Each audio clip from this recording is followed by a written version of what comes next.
Seperti yang teman-teman ketahui, jika baru-baru ini para pembalap MotoGP seperti Valentino Rossi dan Marc Marquez turut berkomentar soal sirkuit Mandalika.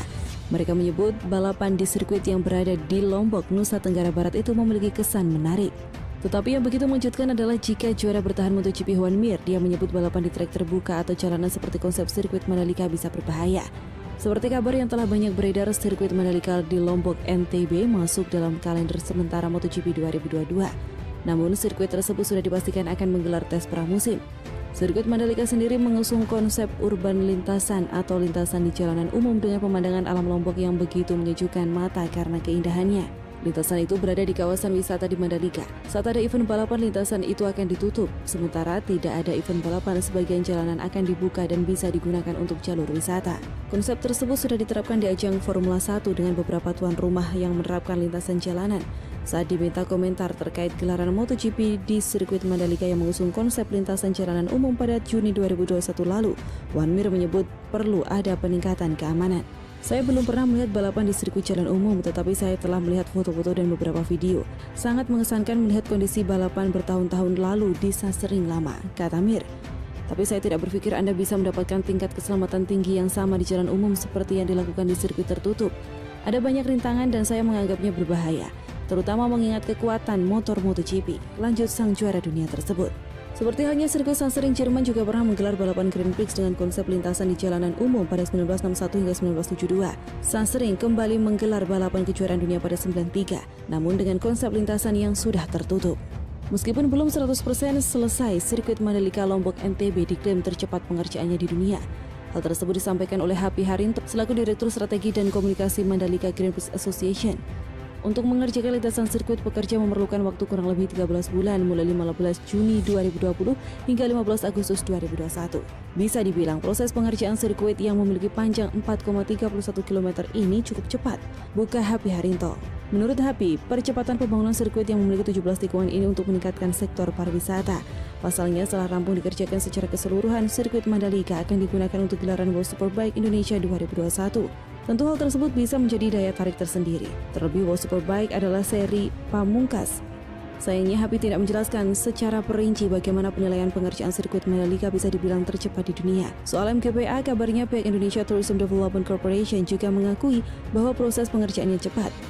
Dari update terakhir MGPA, sejumlah pengerjaan di sirkuit Mandalika sudah rampung 100%. Salah satu pengerjaan yang rampung adalah pengaspalan track lane, pengaspalan outer dan inner, service road, pemasangan konkrit barrier, serta run-off glass. Untuk infrastruktur pendukung seperti race control juga terus dikebut agar selesai tepat waktu. Lalu pengecatan sirkuit akan dilakukan bila semua finishing telah selesai, ungkap pihak MGPA. Dan mari kita doakan agar sirkuit Mandalika kedepannya bisa berimbas pada kemajuan dunia balap Indonesia. Maju terus Indonesia.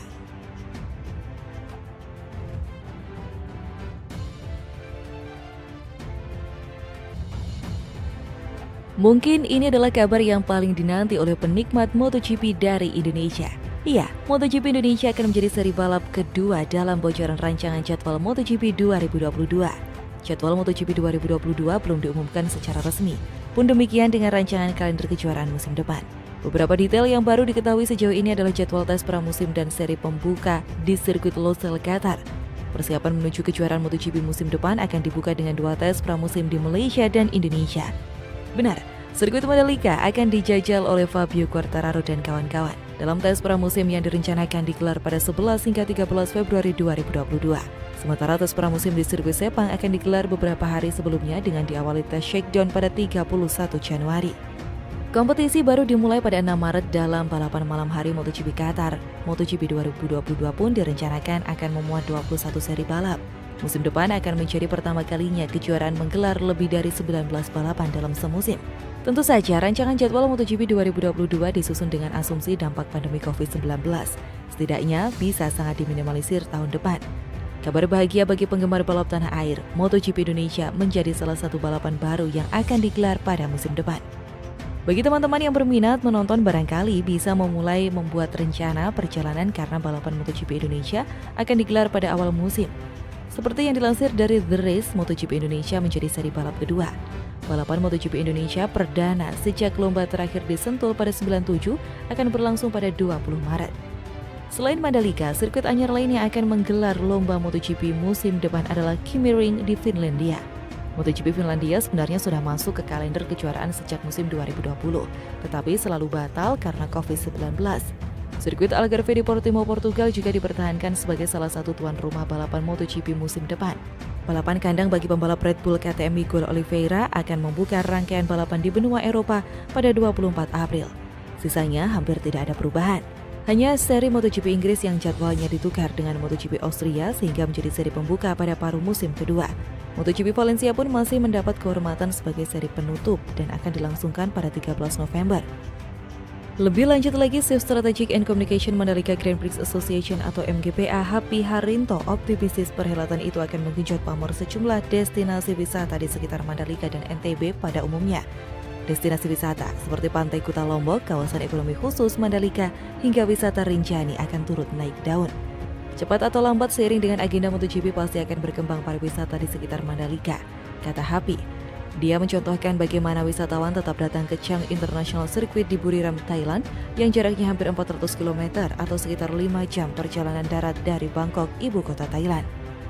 Kendati jaraknya cukup jauh dari Bangkok, wisatawan pecinta balapan tetap berbondong-bondong datang ke sirkuit itu untuk menyaksikan pertandingan. Happy meyakini hal itu akan terjadi juga di Indonesia yang sudah punya banyak komunitas penggemar sepeda motor.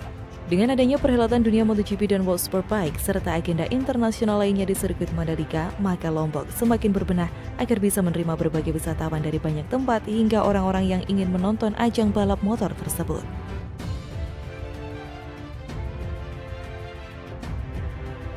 Mungkin teman-teman juga sudah tahu jika tahun 2022 Indonesia akan menjadi tuan rumah MotoGP. Sirkuit Mandalika di Lombok, Nusa Tenggara Barat menjadi tempat debut pembalap dunia seperti Valentino Rossi dan Marc Marquez. Ternyata sirkuit Mandalika di Lombok ini menjadi perhatian dan turut dikomentari sejumlah pembalap top MotoGP. Sekedar diketahui bahwa sirkuit Mandalika sendiri memiliki konsep yang unik. Sirkuit ini memiliki lintasan balap yang merupakan jalan umum di area wisata. Pembalap andalan dari tim Repsol Honda Marc Marquez menyebut faktor keamanan menjadi penting dalam balapan di lintasan balap yang terbuka. Dia juga menyebut akan sangat tidak mudah mengendarai kendaraan di sirkuit Mandalika. Balapan di sirkuit terbuka tentu bukan hal yang lazim di balapan era sekarang, khususnya jika berbicara mengenai aspek keamanan. Jika kita bisa balapan di trek perkotaan pada masa depan pasti akan sangat menyenangkan, namun itu membutuhkan banyak hal di sektor keselamatan, misalnya area run-off yang cukup panjang dan itu akan sangat sulit, kata Marc Marquez. Di sisi lain, pembalap gaik Valentino Rossi juga turut berkomentar dengan konsep yang diusung oleh sirkuit Mandalika. Saya sudah melihat tata letaknya dan video lintasannya. Terlihat ada beberapa tikungan untuk melaju cepat, itu akan menyenangkan untuk balapan. Tapi untuk memahami sirkuit secara keseluruhan, trek harus selesai lebih dulu. Dan saya turun langsung dengan motor untuk mencobanya, kata Rossi. Seperti yang Anda bilang, begitu banyak tuntutan pada sirkuit ini karena cuaca di Indonesia sangat panas. Saya turun balapan di Indonesia pada 96 dan 97. Saya ingat cuacanya lebih panas dari Malaysia, jadi ini akan sangat sulit. Terlebih lagi, trek akan sangat dekat dengan laut. Jika sangat terik, maka kita bisa langsung terjun ke laut, tutur direktur sembari tertawa. Lebih lanjut lagi, pembangunan sirkuit Mandalika terus berjalan dan hampir rampung menjelang penyelenggaraan seri World Superbike dan tes pramusim MotoGP. Persiapan dua agenda itu pun terus berjalan, termasuk untuk menyambut kehadiran penonton. Tes pramusim ini yang paling menarik, kata Direktur Strategi dan Komunikasi Mandalika Grand Prix Association Happy Harinto. Tes pramusim MotoGP akan berlangsung di sirkuit Mandalika pada 11 hingga 13 Februari 2022. Sebagai sirkuit baru yang memiliki standar A internasional, tes pramusim akan menguji segala kemampuan pembalap hingga fasilitas di sana. Setelah tes pramusim di Mandalika ini, para pembalap akan memulai balapan pertamanya di Qatar. Setelah itu akan bertarung kedua kalinya di Mandalika pada Maret 2022. Sebelumnya, 19 hingga 21 November 2021 di Mandalika diselenggarakan World Superbike. Dalam gelaran MotoGP di Mandalika International Street Circuit atau sirkuit Mandalika itu setidaknya akan menghadirkan sebanyak 1.200 orang pebalap, kru mekanik, dan awak media. Sedangkan kapasitas penonton di sirkuit itu mencapai 168.000 orang, namun kuota masih harus menunggu penetapan pemerintah. Happy mengaku pihaknya diuntungkan dengan komentar pembalap senior Mick Duhan yang menyebutkan sulit membedakan antara balapan dan liburan di sirkuit Mandalika ini. Menurut Happy yang juga wakil ketua umum IMI untuk bidang international event, hadirnya sirkuit MotoGP Mandalika ini memang demi pariwisata. Hanya dalam waktu 1,5 tahun, pembangunan sirkuit ini menjadi yang tercepat di dunia.